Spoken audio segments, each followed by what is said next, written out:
Hey guys, I'm Chuck. And I'm Allie. And we are AlliChuck Adventures. And after 6 weekends of no camping, we're camping. And we are in Rainbow Springs State Park. In Denellen, Florida.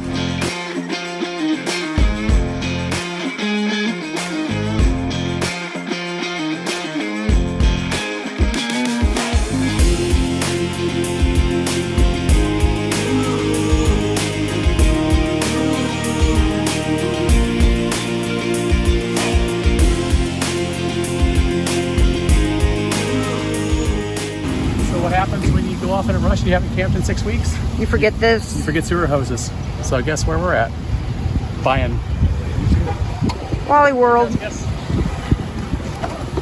what? Last time we camped, it was raining and there was a line for the dump station, and we said, yeah, you know what? We'll just do it the next time we camp. Well, now the tank is full. The black tank is full. So, yep, we had to make a little trip.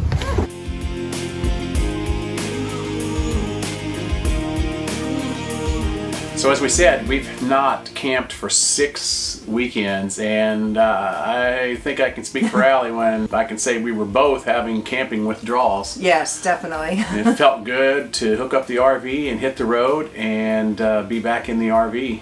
Yep. We are here at Rainbow Springs State Park in Denellen, Florida, and you have an entrance that's just for tubing. You have an entrance for the campground, which we are in, and then on the other side there is an entrance to the actual Rainbow Springs head spring and what used to be the old amusement park.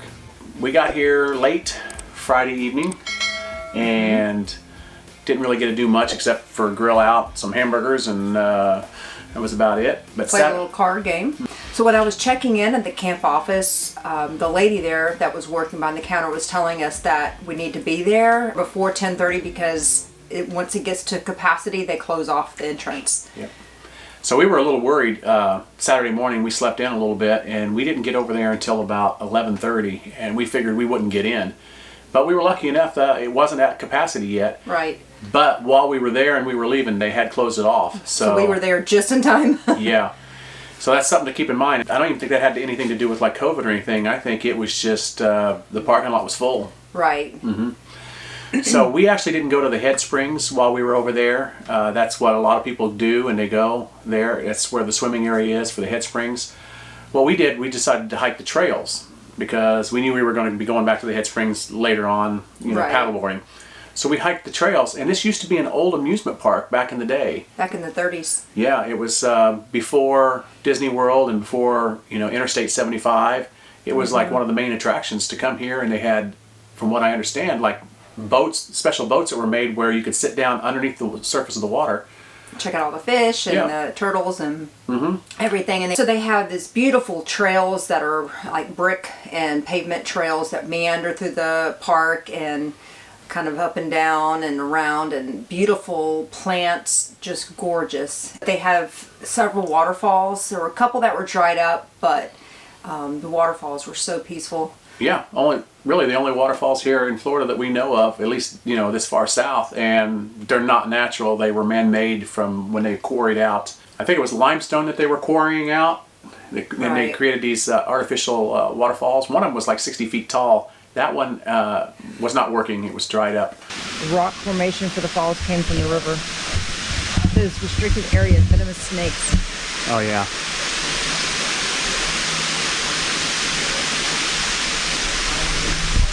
A lot of snakes in the Potty Mickey.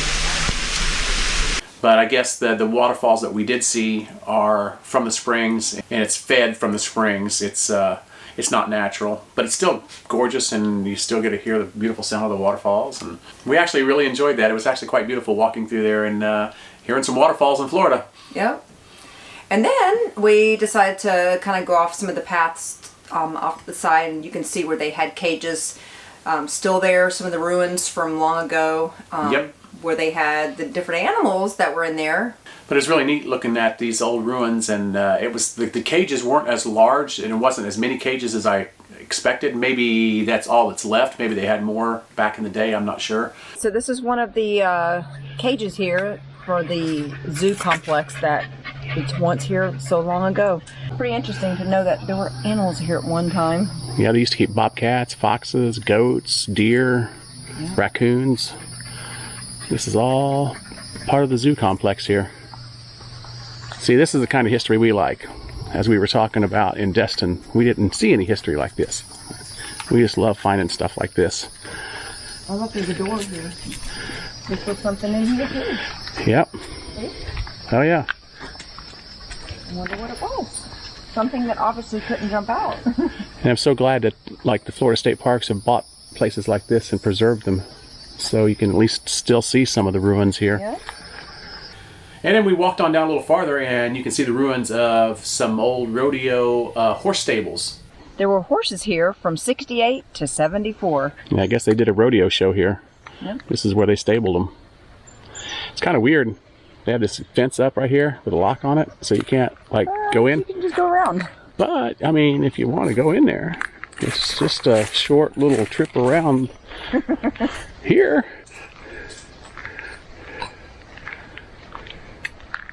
You're inside.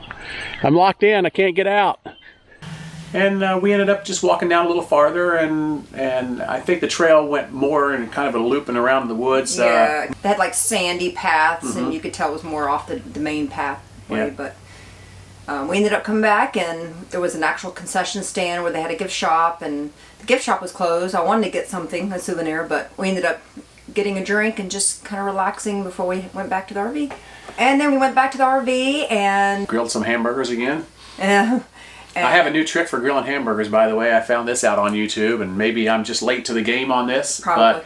But when I'm smashing the hamburger patties together, take my thumb and put a indentation in the center, and I pour a little water in the center as it's grilling, and it keeps the hamburger from shrinking as it's cooking, and it keeps the hamburger very moist, but yet I can cook it well done, but it still stays moist.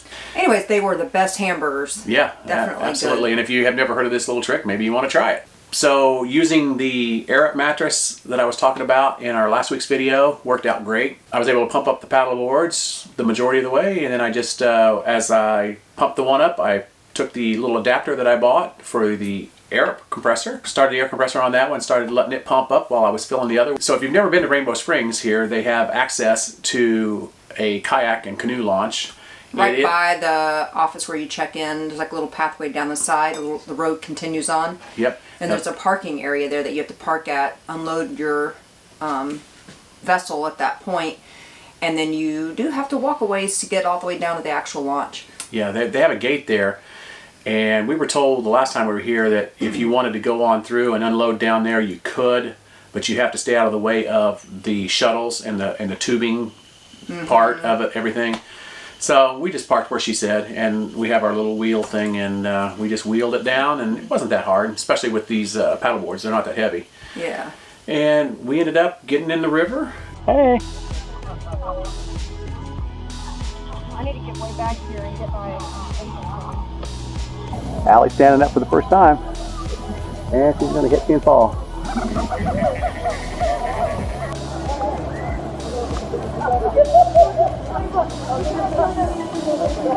Good job.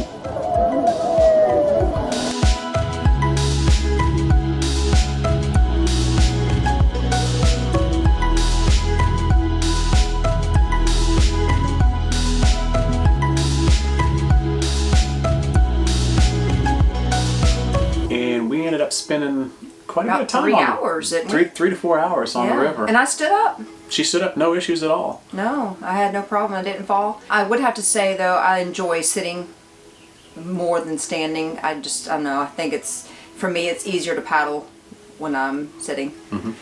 So when you launch your kayak here at Rainbow Springs Campground area, you go right from the kayak launch, and that will take you to the head springs, and it's about 1.5 miles paddle. It's a beautiful paddle, though. Meanders through, and all the beautiful homes. We did see some great wildlife while we were there. We've seen a lot of turtles. And yeah, and little ducks. This bird right here, oh my goodness, as I'm paddling up to it, and he's starting to squawk at me, and I'm got my camera rolling. I'm like, this is going to be awesome. I'm like, Nikki, stay still, don't move.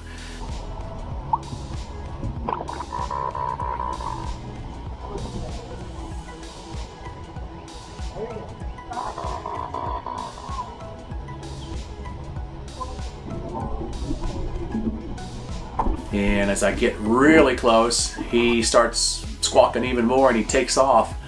At which point Nikki decides she's going to chase the bird, forgets she's on the paddleboard, and goes straight in the water. We knew that was going to happen, though. Yeah, but it was no big deal. She had her life vest on, and I was able just to grab her by the, the handle on the back of the life vest and pull her back up on. Something I learned today from the camp host here, which I have to say real quick, we just met Jason from the Glamping Guys. He is camp hosting here. Oh, he's super nice. Super nice guy, and he was telling us that what he heard is if you stay to the edges of the river, you don't feel the current near as bad. So when you're paddling to the right towards the head springs, you're going to be fighting a little bit of a current. He said if you stay to the edges, you'll have less of that. So that's something we're going to try the next time, because we pretty much just took ours right down the middle for the most part. Right. But we ended up not making it all the way to the head springs. We were fighting the wind and everything, and I was like, we don't have to go all the way to the head springs. Right. I mean, it's all that river is crystal clear, and it's just beautiful. It is gorgeous. Looking all the way to the bottom, and you can see all the different depths as you're going through. At one point you're very shallow, and all of a sudden it just drops off. It's really cool to see that. And all the seagrass that oh, so pretty. I let my legs hang over the side of the paddleboard, and it was like touching the seagrass is kind of creepy. kind of creepy, but kind of felt good too. It's like getting a little foot massage. But so we decided to turn around and just let the current take us back, and we had planned on just not paddling on the way back and just seriously letting the current take us back. I was even going to lay down and just lay flat, which I did a couple times. Allie laid down a couple times. But the wind had picked up so much that the wind was negating the current.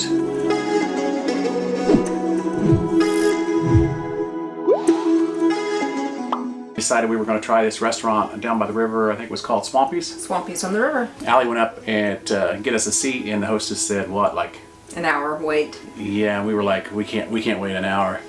So we pulled up our favorite app. Our Bring Fido. Yeah, Allie started doing some research and found a place called STUMPKNOCKERS.